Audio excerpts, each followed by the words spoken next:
গোটা রাজ্য জুড়ে নেশার বিরুদ্ধে প্রতিবাদ জানিয়ে বিভিন্ন প্রকারের খেলার আয়োজন চলছে।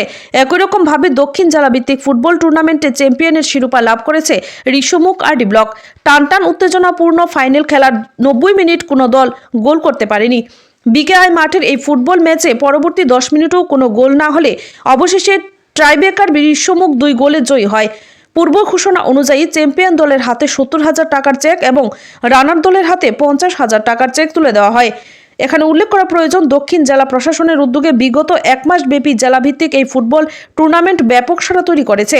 আজকের ফাইনাল ম্যাচে উদ্বোধক হিসেবে উপস্থিত ছিলেন রাজ্য সরকারের মন্ত্রী সুশান্ত চৌধুরী, ত্রিপুরা ফুটবল অ্যাসোসিয়েশনের সভাপতি প্রণব সরকার, রাজ্যের খ্যাতনামা ক্রিকেটার মণিশঙ্কর মুরা সিং, দক্ষিণ জেলার জেলা সভাধিপতি দীপক দত্ত, বিধায়ক দীপঙ্কর সেন, অশোক মিত্র প্রমুখ। খেলা শেষে সন্ধ্যায় মনোজ্ঞ সংস্কৃতি অনুষ্ঠানে পশ্চিমবঙ্গের বিশিষ্ট সঙ্গীত শিল্পী কেশবদের আগমনে এক অন্য মাত্রা তৈরি করেছে। Bureau report, Tripura news Bangla. আমার মনে আছে এখনো এই মাঠ,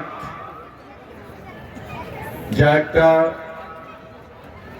জরাজীর্ণ অবস্থায় ছিল, যদিও তার আগে এই মাঠেই অনেক খেলা অনুষ্ঠিত হয়েছে,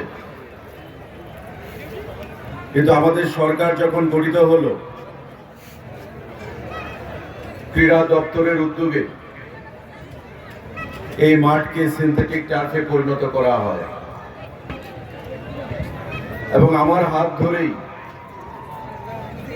বেলোনিয়ার এই মাঠ সহ ত্রিপুরা রাজ্যের অনেকগুলো মাঠ সিনথেটিক টার্ফে পরিণত হয়েছে। আজকে দক্ষিণ জেলা প্রশাসনের উদ্যোগে বেলোনিয়া স্থিত এই মাঠে যে খেলা ফুটবল ম্যাচ, আমি সবার প্রথমেই ধন্যবাদ জানাবো জেলা প্রশাসনকে, জেলা শাসককে, সঠিক সময়ে একটা সঠিক সিদ্ধান্ত গ্রহণ করার জন্য